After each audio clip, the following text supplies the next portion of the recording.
How y'all doing?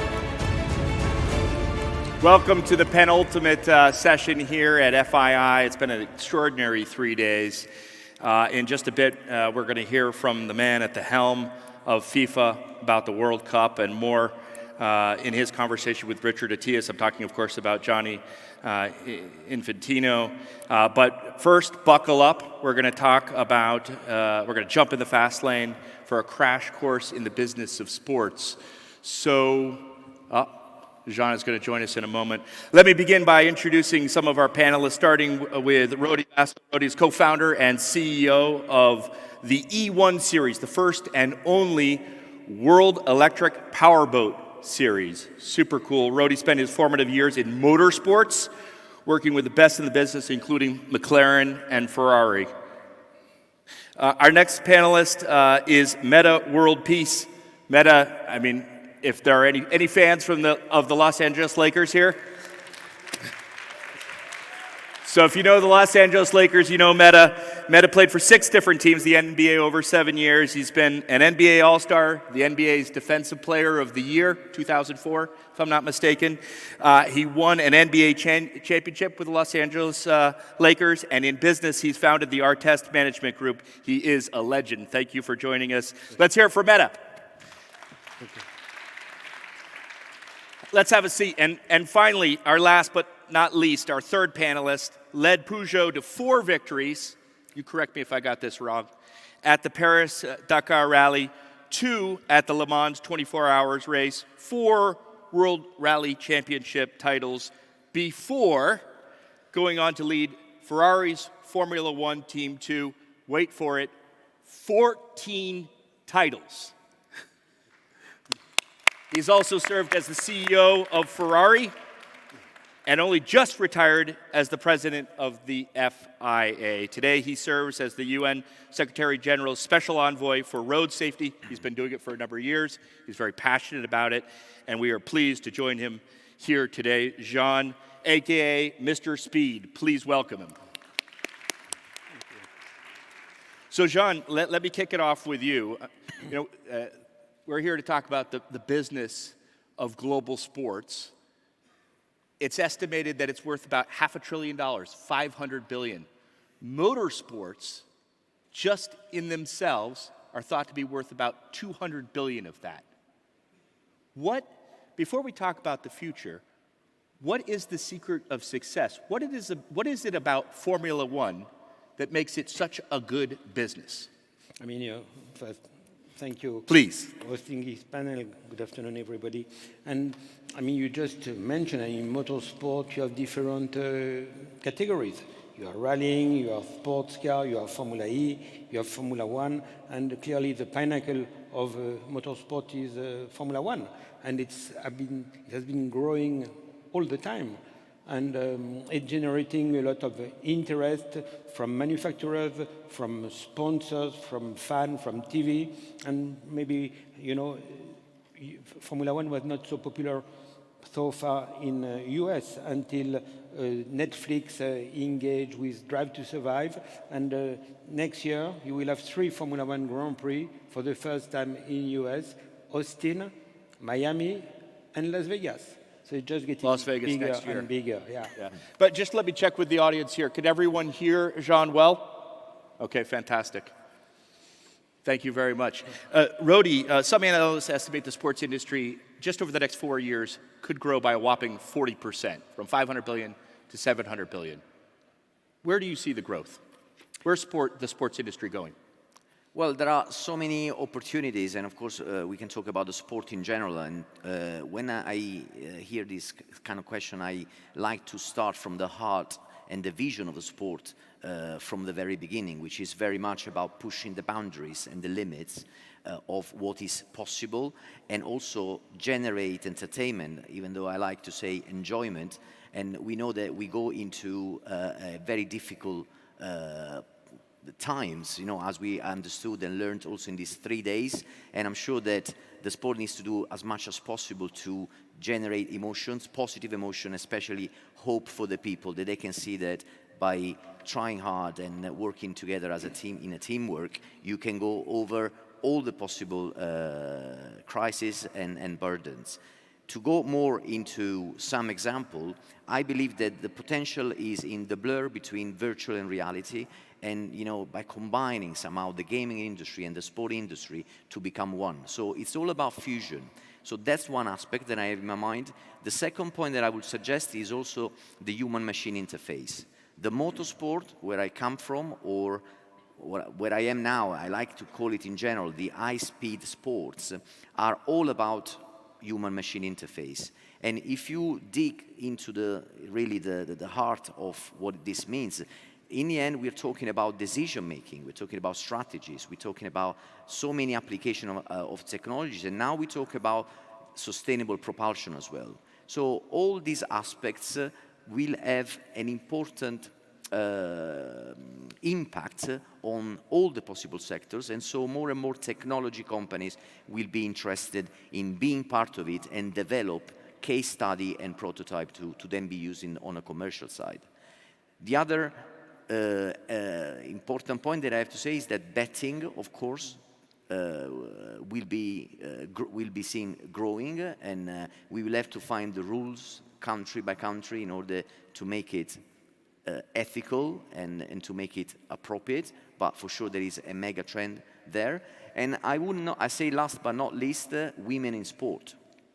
There is now an announcement from the FIA of the attempt of, actually the Formula One, to have a dedicated formula, the Formula 4 for women, so that they can work on the grassroots. And then, so again, in one word, just if I had to be quicker in answering, sport will see this growth if it will be associated to purpose.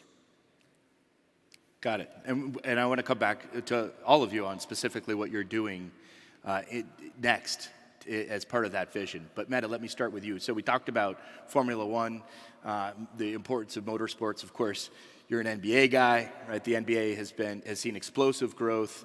The Golden State Warriors, the most valuable team out there right now, worth $7 billion. The average NBA team right now worth just under $3 billion. I mean, it isn't Formula One, but all of American basketball together might be worth as much as $100 billion, which is a lot of money.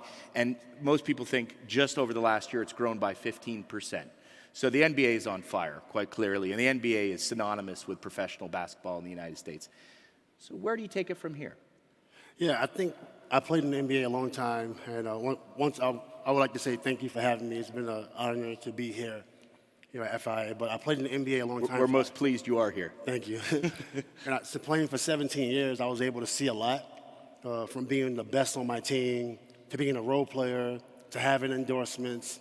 And when I retired, I was trying to figure out ways to get involved with the NBA. And it's really difficult to get involved as a head coach or as an owner. So I started to work with a lot of the NBA owners, or a couple of the NBA owners, and I see an opportunity to create the same type of effect that the NBA has, but do it for the masses, right? Do it globally, give sort of like Uber for the NBA. An Uber for the NBA. Yeah, absolutely. And I think it's a big opportunity because there's only 450 spots in the NBA. Right, and the NBA is obviously the leader. There's a lot of leagues globally. There's a lot of leagues, and I think it's some in Saudi. I think it's some in Europe. There's a lot of professional leagues. But there's an opportunity for someone undiscovered to build their profile locally and take it globally, right? And you can do that using all the technology. A lot of the technology exists to make this happen.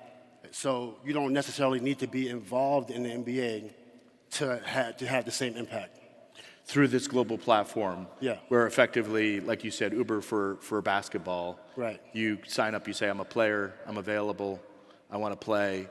Everybody else does the same. The investors do the same. The whoever wants to put on a venue. You can automate the whole thing. Uber proved it, right? We never thought in a million years you'll be able to just use your app and get a taxi cab. Right. Right. And with the technology exists where you can make it really easy. And now you can get people traveling from Qatar to Saudi, or from Saudi to Italy, playing basketball and making. You're talking about X versus X Sports, your project. Yeah, I'm working on a project called X versus X Sports. It's one of the projects that my company's working on. Got it. Jean, question. So you mentioned we talked about Formula One's success so far, and you talked about how it continues to succeed in the United States. Once upon a time, it's not that Formula One wasn't in the U.S., but it's really seen this resurgence. How? Why? What happened? I must say, we have three big, I don't want to, underline NBA, but globally, you have three big important events. You have the Summer Olympic Games, you have the Soccer Cup, which is going incidentally to start in less than 1 month, and you have Formula One. And it's historically, in 75 years, Formula One is big. But with new media, with new technology, Formula One has grown, which is absolutely fascinating. And you will have next year 24 races, first time, 24, and spread all around the planet. And, I think it's very important also to involve the human being, because, it's just consolidating people, and that's the beauty of the sport. It's not only about money, but it's making people working all together. And we are talking about diversity, about gender equality, and that's also the role of sport. And Rodi was mentioning about a category for women. We need to have more women in motorsport. And incidentally, we are here in Saudi Arabia. A few years ago, we could not host one international event in the country. Why? Because women did not have access to driving license. Since there is access to driving license, you have in Saudi, you are talking about the Dakar, you have Formula E, you have Formula One. Formula E, which I should point out, you helped create the vision of, right, with two other people sitting in a Parisian restaurant, probably with a little bit of red wine on the back of an envelope, you came up with Formula E. Oh, you learn well, huh? So, yes, and 11 years ago, and maybe one word about that, because we have been talking a lot about cities, and if we want to have clean cities, we need to have clean cars. So, clearly, electric car is adapted for cities. And you have the proper range, you have the time recharging, which is also very important, and that's why we wanted to make a single-seater category. And it works, and it's fascinating the enthusiasm you have. And here in Riyadh, it's amazing enthusiasm for Formula E. Rodi, I didn't mention that you actually started working at Ferrari when Jean was there, right? Yeah, well, actually, he interviewed me to get in Ferrari. There was the 2000. It was pretty scary at that time. Because they told me last minute that you're going to meet Mr. Todt, and of course Mr. Todt has been a legend for Ferrari, but in the meantime he can be also, he's always fair but very tough. So it was at the beginning of an experience, but I have to say that professionally, consciously or unconsciously, he taught me so much that I'm so grateful to have met. Taught you so much, you were part of a money-making machine, and yet you left to do something else. So tell us about what you're doing now and why move out of Formula One and yeah, motorsports. So I've been working in motorsport for 20 years, starting from the race engineering side, and then I moved into the business development and business management. My last normal job was managing director in McLaren Applied Technologies, focusing on electrification and data intelligence applied to motorsport. So motorsport is an incredible platform because, as I mentioned, you can test, validate new technologies that are not commercialized yet, and then you can think of how to build the solution in the future for the mass market. Having worked for incredible brands, again, Ferrari, Red Bull, I've been in NASA in the very beginning of my career as an aerospace engineer, I decided to take a sabbatical and try to build a new brand. So together with Alejandro, who I've met while I was developing the battery for the Formula E, Generation 2, we decided to build a Formula E on the water. And our purpose is to accelerate electrification in the marine industry, because compared to the automotive, we learned so much in the last 30, 40 years in terms of onboard and off-board technologies that by only building the first prototype, we have accelerated the electrification and the adoption of the electrification in the marine industry by at least 20 years. So this is an important mission for us. I get Formula One, how they make money by bringing it to new cities, by selling licensing to broadcasters, but how would this actually, how do you make money going forward if less people are watching television? Yeah, that's the question of my board. So that's actually a very great question, because I am modeling what, of course we want to be big. I mean, we don't even look at Formula One, because Formula One is 70 years of incredible success and incredible business. It is a huge business. But Formula One is there. When you start a new platform, of course, you cannot use the same business model, which in Formula One is very much focused on the media rights and the license of the media rights. So we start our business model by considering the city event as the industry that we need to refer to. And you know, this region for us is an incredible opportunity, because there are so many development areas, and they are growing and they are developed so fast that by having a race in these areas, as soon as they're ready, will offer the chance to promote through a marketing platform these new places in the world, these new venues, and telling what's happening in the near future. So when we talk, the excitement is coming a lot by the local authorities when you start as a startup, as we are, compared to the media sector. They will come later, eventually, after 5-6 years. We reckon this is the recipe to launch a new championship successfully, and allows us to also emphasize the ESG side of our proposition, and especially the social impact. And so many initiatives that we have embedded in our product are very much targeting to leave a long-lasting positive impact to the local communities. And Metta, let me ask about that, because obviously the idea of this forum is how we can invest in the future, how we can have an impact on humanity, not just make money, right?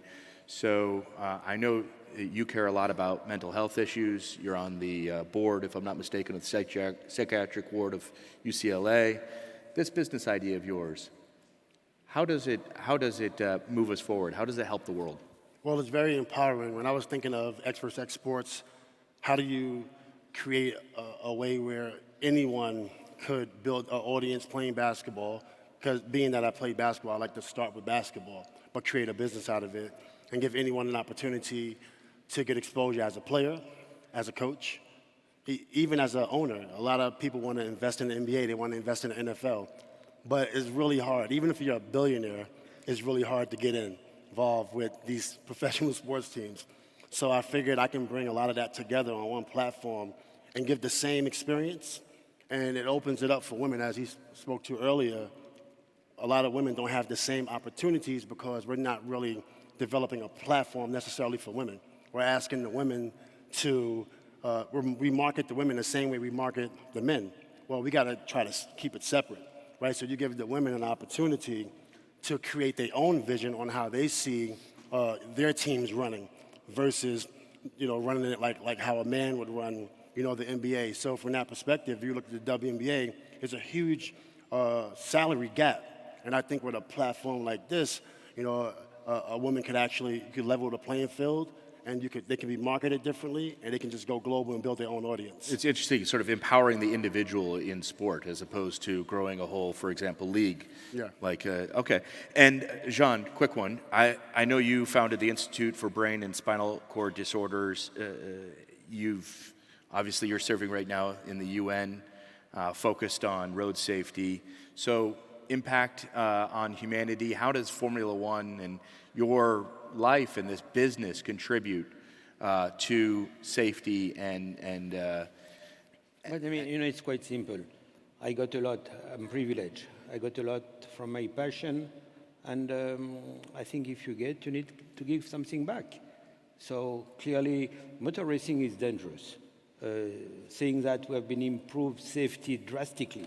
You know, 30, 40 years ago, you had every year 3 to 4 drivers who were dying. Now, between 94, after Ayrton Senna died, and Ratzenberger in Imola in 94, between 94 and 2022, it had been 1 fatalities in Formula One. I will say 1 too much. Incidentally, if the accident will occur today, the driver will not die.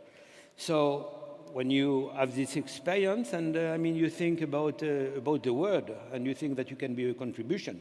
Every year, 1.3 million people die on the road. 50 million people are injured. It's #1 cause of mortality for youth between 5 to 29.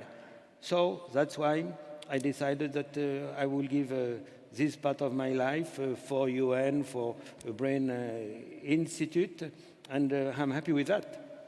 Thank you very much. Well, I'm so happy that we could conclude the conversation talking about a return really on humanity as opposed to a return on investment, because that is the whole ethos of this forum. Ladies and gentlemen, please join me in giving a round of applause. Actually, come to think of it, look, sports, let's give them a standing ovation, right? To our panelists today, yeah? And to you for being along for 3 days. Metta, Jean. Thank you. Thank you. That was good.